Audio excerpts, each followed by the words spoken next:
Sur cette guitare, on voit bien qu'il a donc un bord, ou en anglais un binding, qui est dans le même espèce de bois que le reste de la caisse. C'est du palissandre d'Inde dans ce cas. Puis ici, on a le filet. Il est composé d'un blanc, un noir et un blanc. C'est maintenant pour cette guitare. Ça, c'était une pièce qui en était préfabriquée, qu'on a acheté comme ça. Moi, je vais maintenant le faire moi-même avec une différence entre les deux blancs qui fera un autre détail. La cire qui protège le bois contre la fissuration est raclée. Les extrémités sont sciées et l'on procède à la coupe de bandes de largeur égale. Ces dernières sont ensuite rabotées. Il est coupé en dos, mais si je vais faire les bindings et couper en quartier, après ça va être ici le côté qui est quartier, c'est ça que je voulais. La pièce est encore coupée en tranches pour réduire son épaisseur, puis poncée soigneusement. La pièce a encore 1,4 mm. Il faut réduire son épaisseur à 0,6 ou 0,7 mm. Pour cela, on scotche le bois sur une planchette pour éviter qu'il ne se casse lors du ponçage. Pour confectionner la bordure, on va mettre en sandwich une couche de palissandre entre deux couches d'épicéa collées avec une colle spéciale qui permet le maintien de la souplesse nécessaire. Cette espèce de sandwich est maintenant rabotée sur ses bords, coupée en lamelles d'égale largeur, puis poncée pour obtenir l'épaisseur ad hoc. Pour plier les bordures à la forme du corps de la guitare, on utilise le même procédé que pour les éclisses. Le chauffage de la pièce qui ramollit le bois sans décoller la colle. Le processus se fait peu à peu en contrôlant la forme sur un gabarit.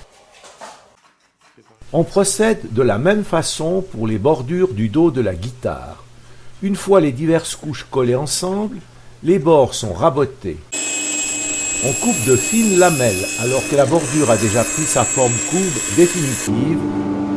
On les ponce à la machine. Voici la bordure prête à être collée.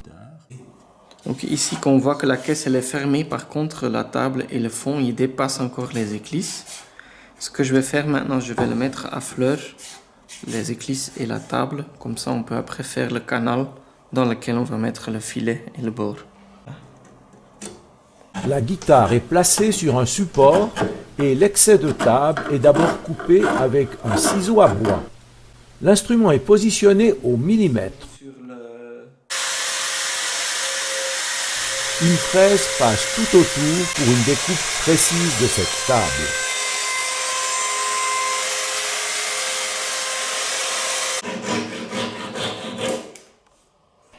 Maintenant on voit que les éclisses et les bords ils sont à fleur. Maintenant je vais poncer les éclisses pour que tout soit bien propre et après on va fraiser le canal. L'opération suivante consiste à poncer les éclisses, activité fatigante car le bois est très dur. Elle se pratique avec une lame de métal sur laquelle est collé un papier de verre avec autocollant double face. Placée sur un nouveau support, la guitare va subir un taillage partiel de son talon, en forme de pointe d'abord avec le ciseau à bois.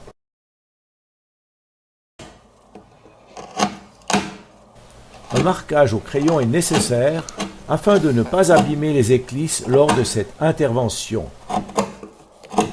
Un gabarit permet de trouver la bonne forme. Ce qu'on va faire maintenant, c'est donc faire le canal pour mettre et le bord et le filet. La première chose qu'on va faire, c'est machiner le canal pour le bord. En deuxième, on va faire un canal pour faire le filet. On reprend une autre fois la fraise sur laquelle on adapte une pièce de 2,29 mm alors que la bordure a 2,2 mm, la différence étant pour l'épaisseur de colle. Alors ici on a fait une battue pour essayer. J'essaie maintenant avec le filet, avec le bord, ce que ça donne. Puis quand je le mets dedans, on voit qu'ici c'est à fleur. Et là, on a un tout petit peu de plus, donc c'est parfait. Pour éviter que quand j'arrive ici, que je vais aussi manger la battue ici, dans le talon, je colle une petite pièce de protection qui va faire que je vais manger là-dedans, mais pas dans le talon.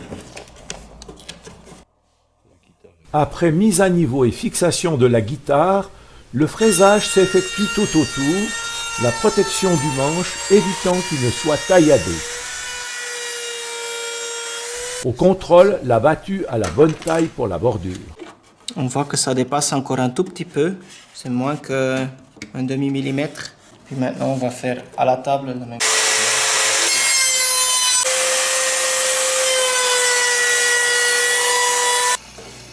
Vraiment parfait. Au bas de la guitare, à la jonction des deux éclisses, on va entailler la paroi pour y incruster un morceau de bordure à titre de décoration. L'incision doit être bien rectiligne et épouser exactement la largeur de la bordure. Là aussi. Cette garniture est composée de 2 pièces avec filet de chaque côté et d'une pièce centrale en palissandre de Rio. Elles doivent être taillées à la bonne longueur, biseautées à 45 degrés, rabotées et polies avant d'être collées. La précision doit être extrême, sinon les pièces seront refaites. À la fin, on constate un alignement parfait. Lorsque l'on a fraisé le dos et la table d'harmonie, il est resté des ébarbures dont on va se débarrasser maintenant par ponçage. C'est encore le fond. Et là-dessous, Le talon est débarrassé de sa couverture de palissandre et une gorge est taillée pour placer la bordure du côté du dos de l'instrument. Pour mieux comprendre comment s'articulent ces divers éléments, voici un dessin en 3 dimensions qui nous montre successivement. Premièrement, le dos de l'instrument en brun moyen sur le dessin. Deuxièmement, la contre-éclisse en gris foncé sur le dessin. Troisièmement, l'éclisse en brun clair sur le dessin. Quatrièmement, la bordure intérieure plaquée-collée sur le dos et la contre-éclisse en bleu sur le dessin. Enfin, cinquièmement, la bordure externe plaquée-collée contre l'autre bordure et l'éclisse en rouge sur le dessin. ça bouge encore un peu, donc il y a encore une irrégularité. Le principe a l'air bien simple. Peut-être que sa réalisation l'est un peu moins. En effet, il a fallu 3 heures un quart pour faire divers essayages. On va faire ça. Couper les bordures internes en biseau, les externes à angle droit au point de raccord. Il a fallu s'assurer que les gorges qui reçoivent ces bordures aient la bonne profondeur et largeur. Un peu traditionnel, quoi. Mais depuis que j'ai utilisé une fois ce scotch. Faire un collage provisoire avec des scotch afin de garantir une bonne adhérence dans les courbes et de corriger ces dernières si elles n'étaient pas parfaites. Non, non, c'est parfait. Regarde ça.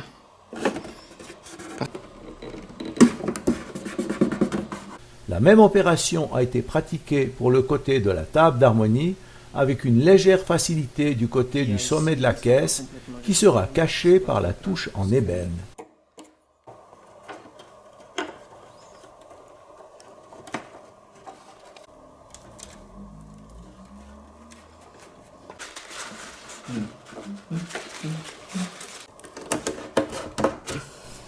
Les collages sont assurés par des scotch extra forts et une colle blanche, le tout restant au moins 24 heures au repos.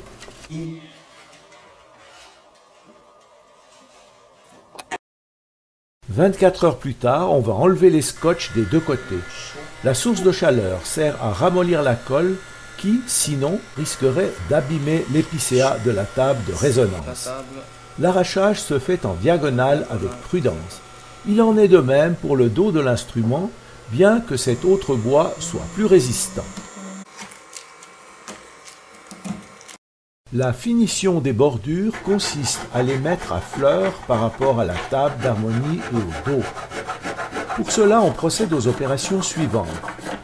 Le rabotage pour enlever le plus gros, entre parenthèses, qui produit de magnifiques copeaux. Le raclage, à la fois pour niveler la bordure, mais aussi pour enlever les traces de colle sur les deux faces de l'instrument.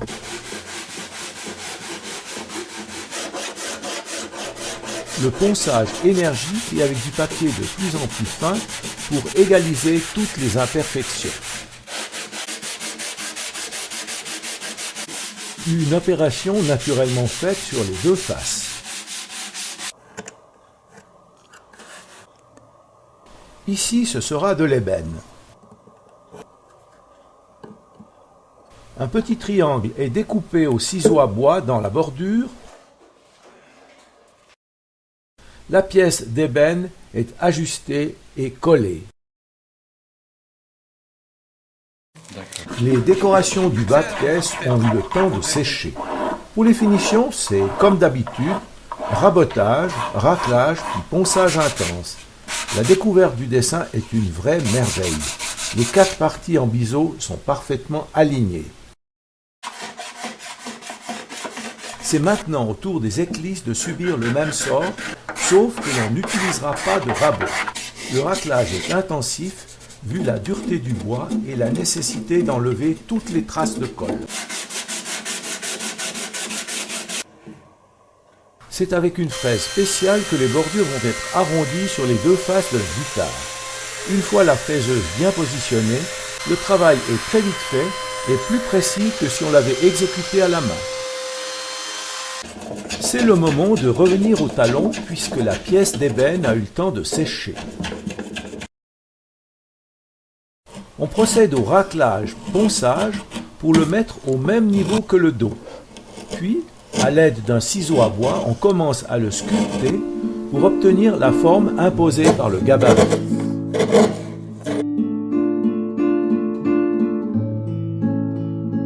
Ce qu'on va faire ici, c'est la touche. C'est la touche où on met les frettes et on joue avec les doigts. C'est fait en ébène. L'ébène, c'est un bois très très dur. Et puis celui-ci, il vient de l'Afrique. Ce que je vais faire en premier, c'est faire les rainures dans lesquelles on va taper les frettes. On commence par définir le milieu. Cette pièce achetée dans sa taille actuelle a dû être poncée, un travail ardu car ce bois est très dur.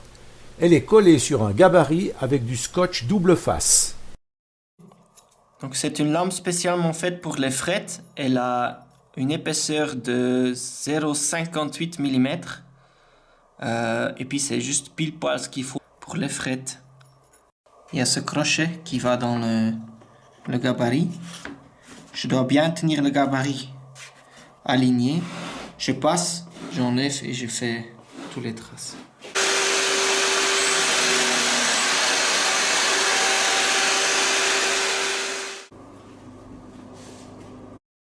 L'ébène se répare facilement, ainsi dans ce cas avec une colle cyanolite et un spray pour accélérer son séchage. Ici on a la touche, on a fait les rainures pour les frettes.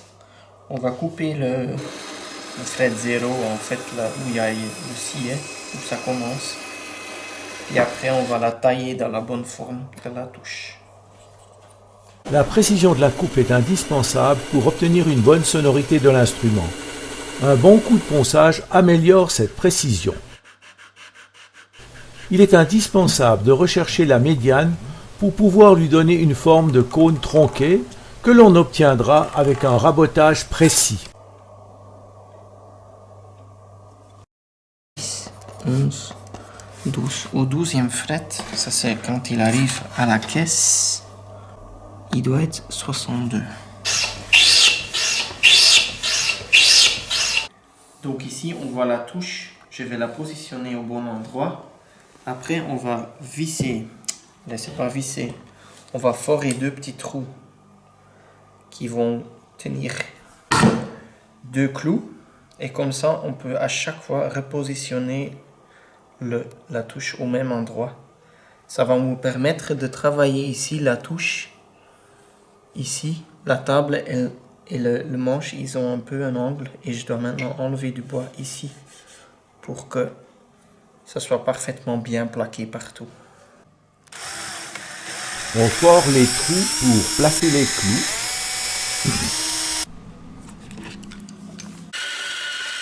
La touche est coupée en arrondi pour épouser la forme de la bouche de la guitare.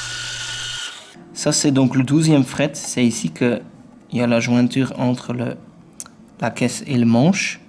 C'est à partir d'ici que ça va commencer à monter et que je dois enlever un peu là de la touche. Le manche et la caisse, ils se mettent comme ça ensemble. Donc je dois maintenant enlever plus de bois ici. Et je vais de temps en temps devoir aller regarder si ça touche partout et que ça continue à plaquer partout. Donc là, je vois qu'on doit encore enlever plus.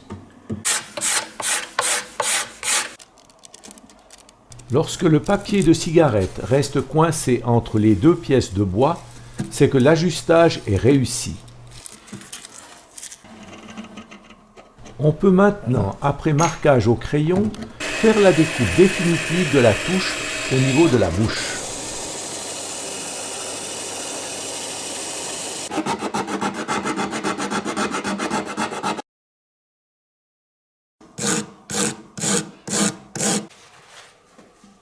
Le collage de la touche se fait sur toute sa surface, sauf les deux bords qui sont en contact avec la caisse, une zone de forte tension lorsque le bois va travailler.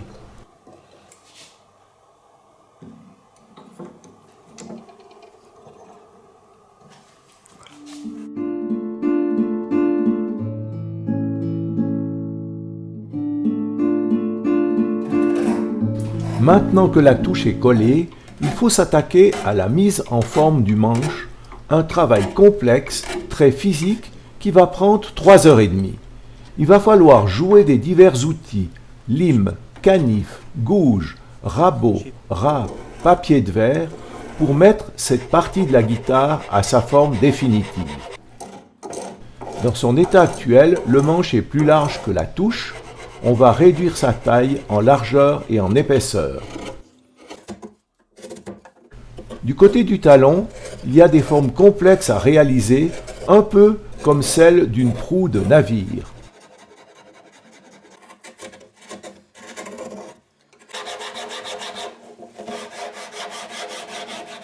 Donc maintenant, je vais vérifier si ça c'est un joli plat, avec une épaisseur ici de 22,5 et là 23,5.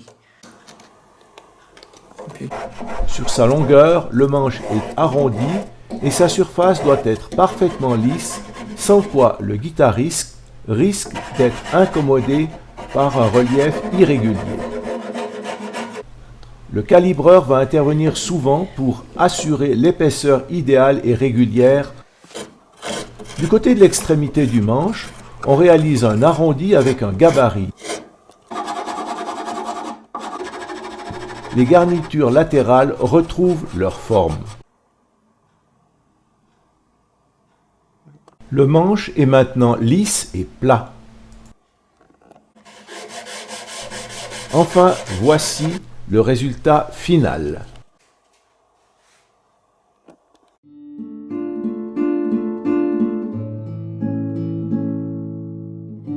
Ce que je fais maintenant, c'est que je regarde comment je dois finir la touche. Pour faire ça, je mets une cale qui est la hauteur des frettes. Ici.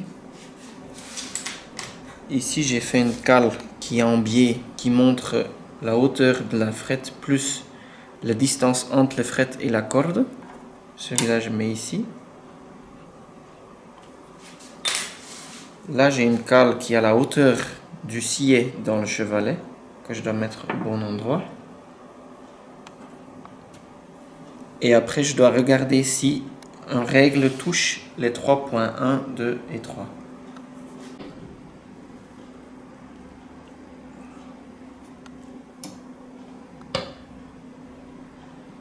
Ce que j'ai découvert, c'est que, et c'est chaque fois la même chose, c'est que le côté grave, la touche, elle doit faire un petit biais pour avoir la liberté de pouvoir bouger. Donc je dois maintenant raboter dans ce plat de la touche un biais qui va de plus en plus profond pour que ma règle touche là, là et là.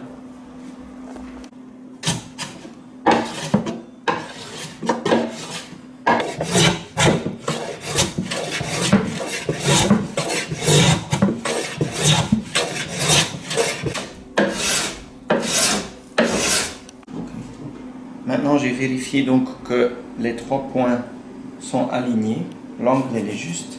Ce que je vais faire maintenant, je vais creuser la touche un tout petit peu. Comme les cordes, elles n'ont pas assez de tension pour que le manche il va se plier naturellement, on va faire cette tension, on va la creuser nous-mêmes dans cette touche. Donc on va faire une petite Dépression. voilà. Après raclage, on voit l'espace requis entre la règle et la touche. Grâce à ces gabarits concaves, on va donner l'aspect bombé à la touche.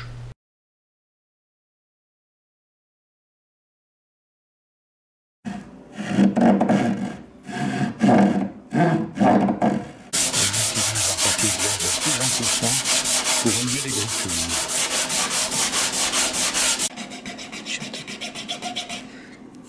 En agrandissant avec une lime triangulaire, on évite le jour qu'on doit changer les frettes que le bois elle va s'éclater.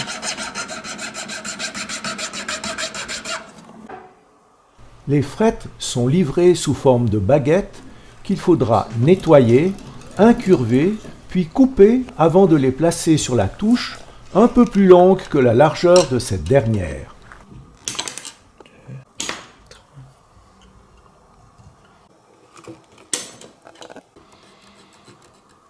On enduit la fente avec de la colle chaude, puis on tapote la frette avec un maillet en sorte qu'elle adopte bien la courbure de la touche.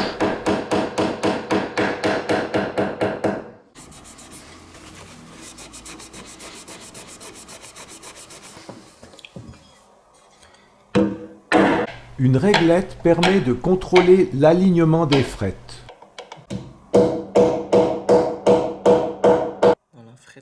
Il doit prendre la courbe. La dernière frette est en 2 parties et doit être coupée en sorte d'épouser la courbure de la bouche de la guitare. Quelque chose qu'on peut faire. Les frettes sont coupées à angle droit avec une tenaille. Elles sont ensuite limées à plat. Donc ici maintenant j'ai raccourci les frettes jusqu'à la touche. Mais on voit que c'est encore très riche et puis c'est 90 degrés. À la fin, on voudrait bien avoir un angle de 30 degrés aux frettes. Donc je vais passer avec une lime qui va les limer à 30.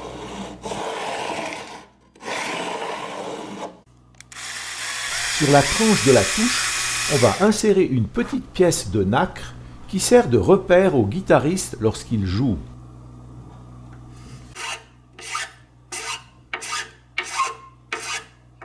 Après un check-up soigné de toutes les parties de la guitare, petit ponçage par-ci, petit polissage par-là, vient le moment d'appliquer un bouche-port, liquide incolore, qui, comme son nom l'indique, va remplir les petites dépressions du bois et empêcher que le futur vernis ne pénètre trop profondément.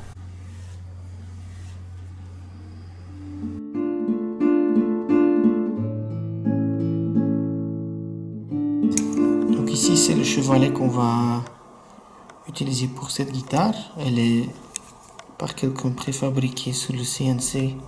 Il y a les rainures qui sont au bon endroit. Et puis maintenant, je vais la mettre en forme, jusqu'à ce que ça ressemble à ça.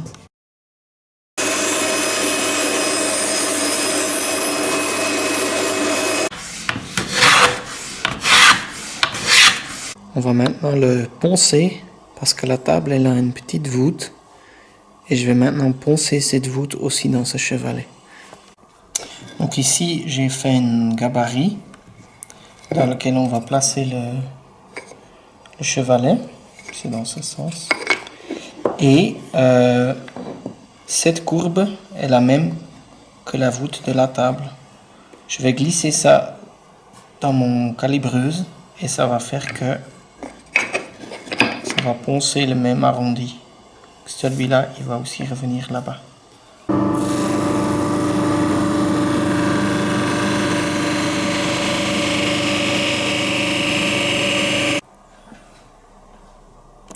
On réduit l'épaisseur des deux extrémités.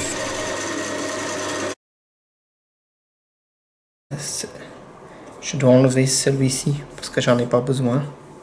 Celui-ci il va se mettre partout. Donc j'enlève juste ce petit plateau. La pièce en nacre sera collée à la surface après rabotage, polissage et découpe exacte. Cette matière extrêmement solide résiste à l'usure induite par le frottement des cordes.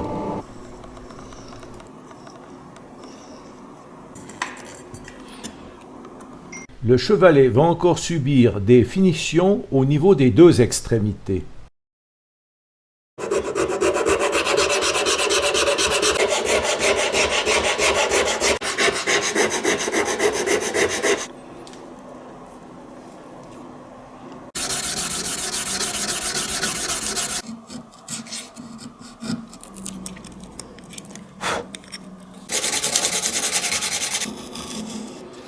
Les différents bords sont abrasés, coupés en biseau ou en arrondi.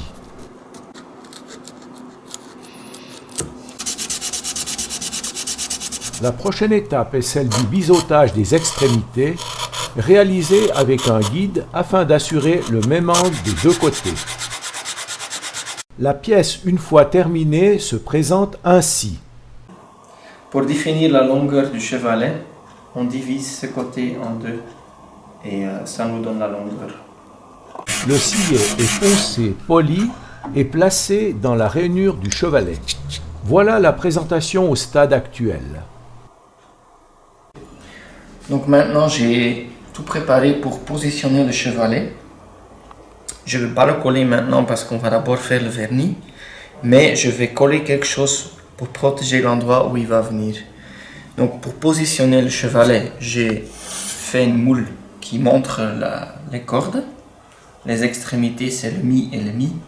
Maintenant, je positionne mon chevalet au bon endroit. Et après, je vais le marquer sur la table. La première chose qu'on doit faire, c'est... Ce que je vais faire, c'est que je vais bouche-porer ce bois. Le palissandre et le cèdre de Honduras, ils ont vraiment un bois qui a des pores très ouverts. Si je mettrais le vernis dessus, ça serait vraiment une structure très irrégulière et puis on veut quand même justement que ça soit comme vitrifié presque. Donc on va bouche-porer. Ça je fais avec le pierre ponce et l'alcool. L'alcool, elle va faire que les résines qui sont dans le bois, ils vont sortir et donc, ça va se colorier. Le pierre ponce va devenir brun. Quand on fait un tampon, même si c'est pour bouche-porer ou si c'est pour vraiment mettre le shellac sur l'instrument, on prend du coton qui n'a pas de stretch, qui est bien blanc parce que la couleur ça pourrait se décolorer sur l'instrument. Et après on prend ça, c'est des toupes. Voilà, c'est du coton aussi. On le met à l'intérieur. Et puis dans ce cas ici, comme je dois bouche-porer, je vais mettre que de l'alcool. Et après je vais le tourner dans un mouvement circulaire. Voilà, comme ça. Ça c'est un tampon. On veut éviter que le ligne blanc qu'on a fait tellement joli, que ça va devenir brun. Donc on va d'abord fermer le blanc, ce bout de bois blanc, avec du cyanolite. La substance est appliquée en couche fine sur les diverses bordures. Cette illusion de brunissage disparaîtra lors du prochain ponçage. Alors ça c'est le pierre ponce que moi j'utilise. Je vais mettre un tout petit peu dans une pâte. Comme ça c'est encore une fois filtré. Et je le tape sur l'instrument. Sur la table je fais un tout petit peu. Mais ça remplit les derniers petits trous. Et sur le reste des éclisses, je prends vraiment le poudre et je le mets dessus. Quand on commence à faire ça, on a tendance à toujours vouloir aller très vite. Mais en fait, de plus que tu vas lentement, de plus que tu peux prendre du matériel de ce pierre ponce. Et ça marche beaucoup plus efficace.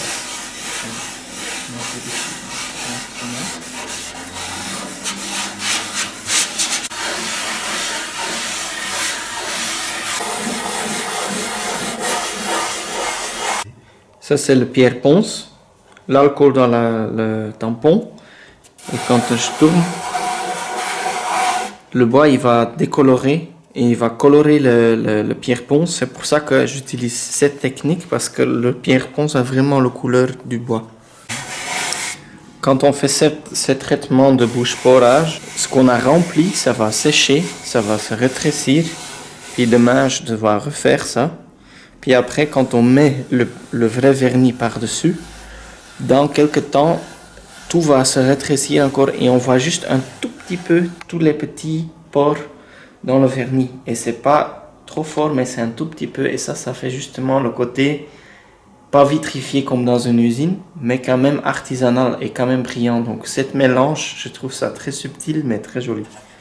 Là, on voit vraiment bien la pâte que ça fait, mais ça fait aussi très vite des trous dans le coton. Sur ces images, on distingue bien les petits trous qu'il faudra boucher. Pour le manche, j'utilise pas le pierre ponce, mais j'utilise le poudre de Tripoli. C'est un poudre un peu plus orange. Et ça donne plus... Ce bois donne pas beaucoup de couleur. Celui-là, il a presque la même couleur que ce bois. Et quand ça se remplit, ben, c'est très joli. Donc ici, on voit très bien les pores ouverts. C'est tous ces petits points noirs. Ça, c'est tous des pores qui sont ouverts. Ici, c'est le bois de boue. L'arbre, il poussait comme ça. Donc, c'était les canaux dans lesquels il buvait. Là, on voit que de plus en plus, les pores, ils se remplissent, ils deviennent orange. Le lendemain, un deuxième passage s'impose pour améliorer le bouche-porage.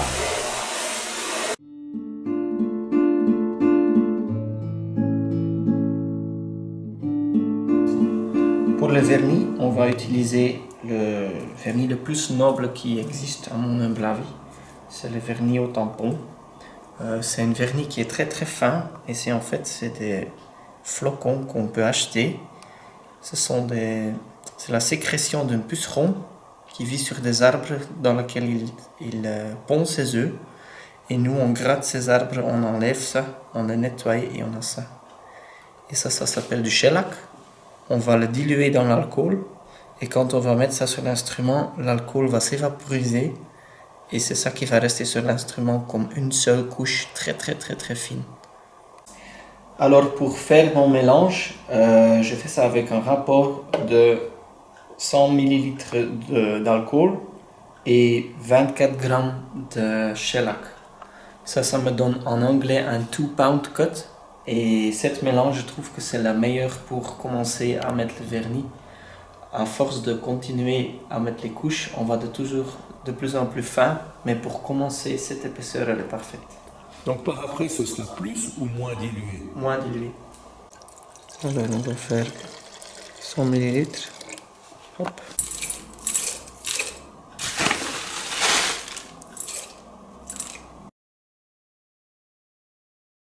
Ce mélange va rester en infusion pendant 2 jours en secouant du condensat. La dernière étape sera la filtration. Alors je fais cette technique parce que j'ai essayé 3 sortes différentes, non 4 en fait.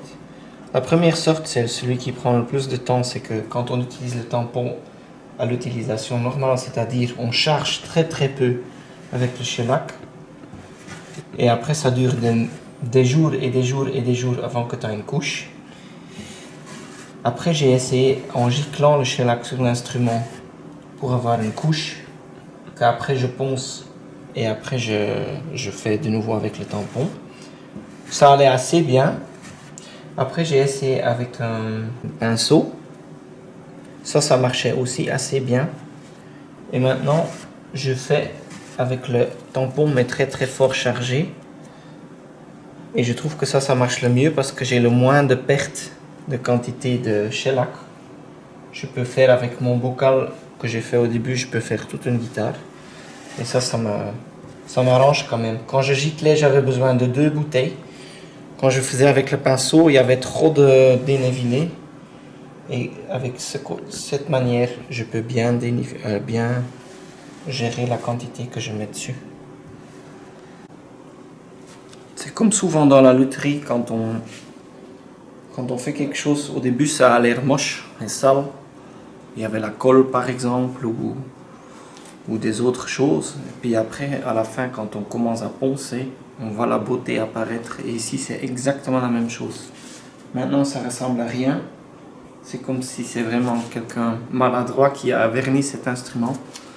Mais vous allez voir, une fois que je vais la poncer, ce vernis, une fois qu'il est sec, et que je passe avec le tampon, tout va devenir très joli. Alors aujourd'hui, on va poncer l'instrument.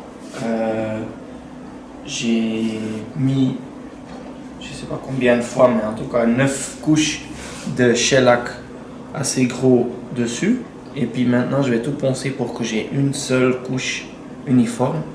Ça va être mat comme couleur et après je passe avec le tampon. Et l'idée c'est que quand tu passes avec le tampon, tu fais vraiment briller et tout sera sous une couche bien finie. C'est parfaitement nickel. Voilà.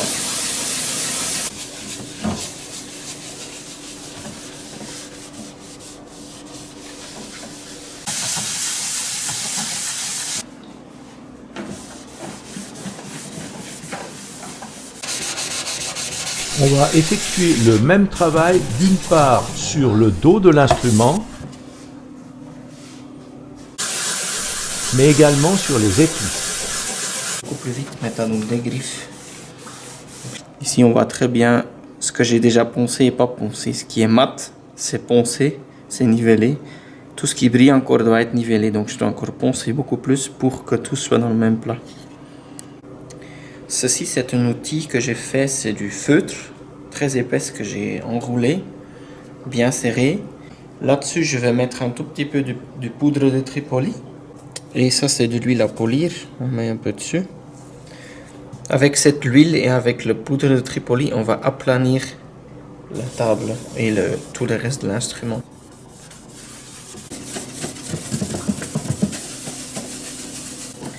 Ce que ça fait aussi, ça laisse un film de l'huile sur la table, ce qui est très avantageux après quand on passe avec le vernis au tampon, parce que ça va faire glisser le tout.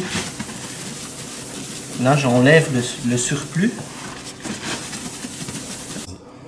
J'utilise le tampon avec que l'alcool pour nettoyer le surplus de l'huile, parce que si je passe direct avec le shellac dans mon tampon, j'ai remarqué qu'il y a trop de l'huile et ça marche pas comme il faut. Donc je nettoie d'abord une fois avec un tampon que avec l'alcool. Et après, je prends le shellac, je mets un tout petit peu et ça va tout bien étaler. Donc ça, c'est le mouvement typique du vernis au tampon. On fait des 8 quoi. Oui, parce que c'est pas en faisant comme ça.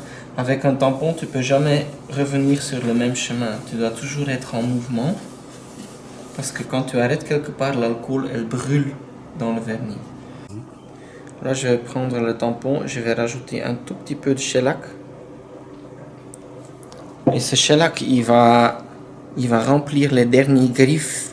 Parce que quand on ponce, on fait quand même des griffes. Et ça va juste les boucher et faire que je peux arriver à une brillance forte.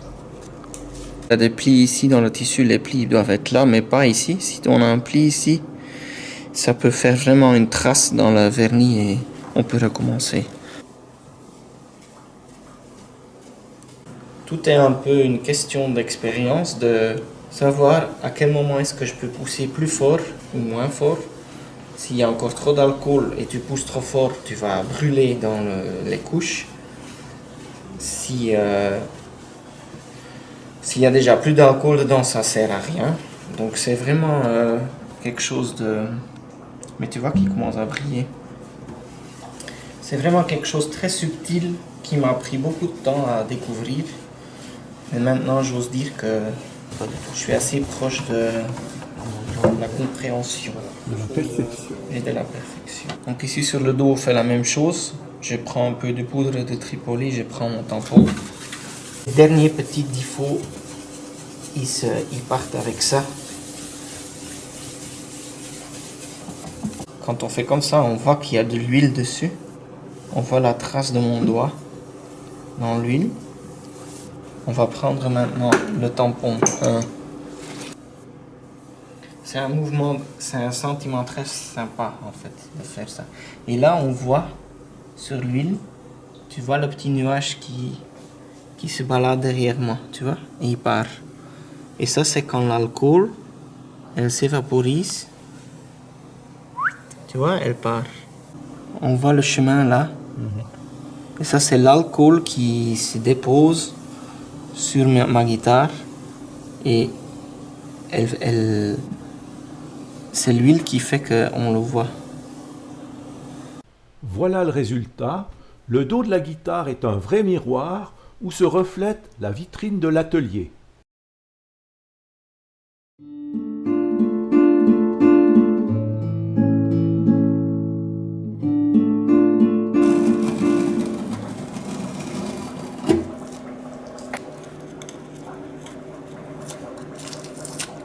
Maintenant, on a le chevalet tout propre, tout net. La vernis, là, tout propre. Je ne vais pas mettre mes doigts dessus pour éviter qu'il y ait la graisse de mes mains qui va sur le bois. Je vais faire des petits traçages pour agrandir la surface de collage. Puis après, je vais l'ajuster sur la table et puis on va coller. Avant de coller la pièce sur la table de résonance, il faut faire les trous pour le passage des cordes. Pour cela, on ponce la tranche du chevalet et prépare les marques des futurs trous. Encore un travail de précision. Je prépare mon chevalet de cette façon qu'on peut choisir si on veut avoir un double crochage ou un simple. Normalement, les guitares ils ont un simple crochage, ça veut dire qu'on fait le nœud autour des cordes ici. Moi j'ai une deuxième option, je laisse ou ce simple crochage ou un deuxième crochage, ça veut dire que la corde elle va se serrer toute seule, ça se verra quand on est en train de le faire. C'est une possibilité que je laisse au guitariste de décider s'il veut un simple ou un double crochage. Ici, on voit un chevalet qui a été accroché avec un simple crochage. La corde, elle va dans le trou, elle revient, elle passe autour de la corde, elle se fait. Ici, on voit un double crochage. Il passe dans le trou, il revient et il revient dans l'autre trou. Et après, on fait le nœud là derrière. Ça fait qu'ici, visuellement, c'est plus léger. Avec le simple crochage, le fait qu'on se fixe autour de la corde qui arrive, fait que cette corde, elle est un peu tirée en haut, on voit ça, et ça change l'angle sur le chevalet. Donc on a moins de contrôle de qu'est-ce qui se passe. Et puis ça, c'est pour ça que moi j'ai commencé à faire le double crochage pour garder cet angle toujours bien contrôlé.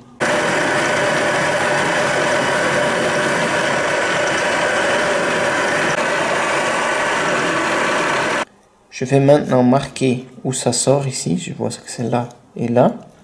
Et maintenant je vais les marquer sur le sillet. Pourquoi? C'est parce que le sillet il va me montrer où on va positionner le chevalet sur la guitare. Je vais coller le sillet provisoirement avec une toute petite goutte de cyanolite, ça tient très bien. Mais c'est aussi très facile pour l'enlever après. Je remets mon gabarit, c'est le gabarit qui montre les deux cordes extérieures, depuis le haut jusque le bas. Ça montre donc la distance entre les cordes que j'ai dessiné sur mon chevalet. Ça veut dire que maintenant, cet emplacement, c'est l'emplacement parfait pour ce chevalet. Avec une pointe métallique, on grave les limites de cet emplacement, ce qui va permettre de gratter le vernis à cette même limite et par ailleurs d'enlever le petit rebord créé lors du vernissage. Ce qu'on voit maintenant, c'est que ici c'est donc encore le bois propre. Et puis pourquoi j'ai pas collé mon scotch complètement au même endroit que le chevalet, c'est parce que le shellac, elle fait une petite bosse quand elle arrive sur le scotch. Et cette bosse, elle est moche quand on voit ça sur une guitare finie. Donc maintenant, le dernier millimètre qui est partout, je dois l'enlever avec une petite outil que j'ai fait spécialement pour ça. C'est une petite racloir avec des dents. Ça fait en même temps aussi, ça trace le reste du bois. Et j'enlève donc qu'est-ce qui est dessiné. Afin d'éviter que le chevalet ne se déplace une fois collé, un système de cordelettes et tiges en bois est positionné. Je nettoie le chevalet avec de l'acétone, un peu les résines, tu vois, qui sont là. J'utilise, à partir de l'année passée, j'ai commencé à utiliser la colle de poisson pour coller mon chevalet. Cette colle, elle me donne plus de temps que la colle chaude. Elle est autant tenace. On peut aussi la redécoller après. Et j'ai 30 minutes pour ajuster tout. Tandis qu'avec la colle chaude, je n'ai que 50 secondes, même pas.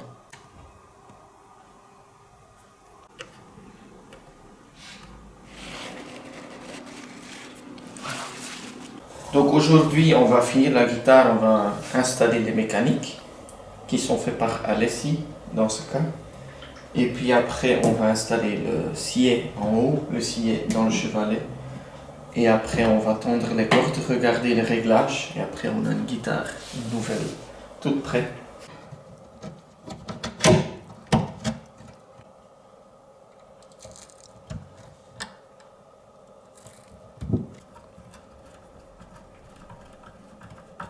Donc ici, on voit bien les lignes qui démarquent la touche et le dessous du manche. Maintenant, je vais les poncer à longueur, les extrémités. Et puis après, on va travailler le haut. Il faut que ça soit vraiment à fleur les deux côtés.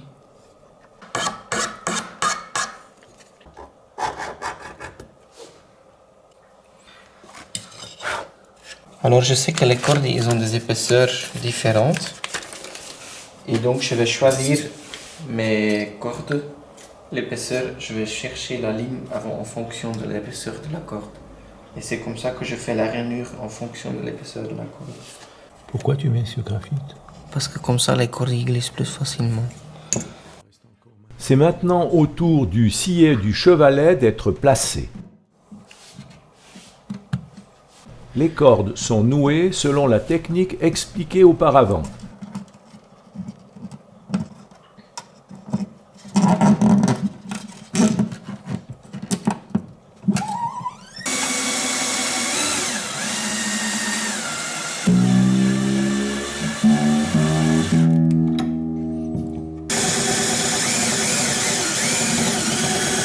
Maintenant, je peux voir le réglage, donc la hauteur des cordes par rapport à les frettes. Ça, c'est quelque chose que le guitariste il trouve très important. Si les cordes ils sont trop hauts, c'est une guitare qui n'est pas facilement jouable. Donc, je sais que maintenant, je dois encore descendre un peu ici. Et je dois encore descendre un peu ici. Donc ici, j'ai un outil qui me montre la distance entre la corde et les frettes. Là, je vois que j'ai à 4,45, ça c'est beaucoup trop.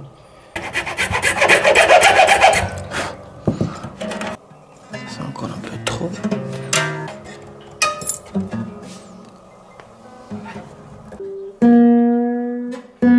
Reste l'accordage de l'instrument, un peu plus délicat au début avec des cordes qui ont besoin d'être étirées.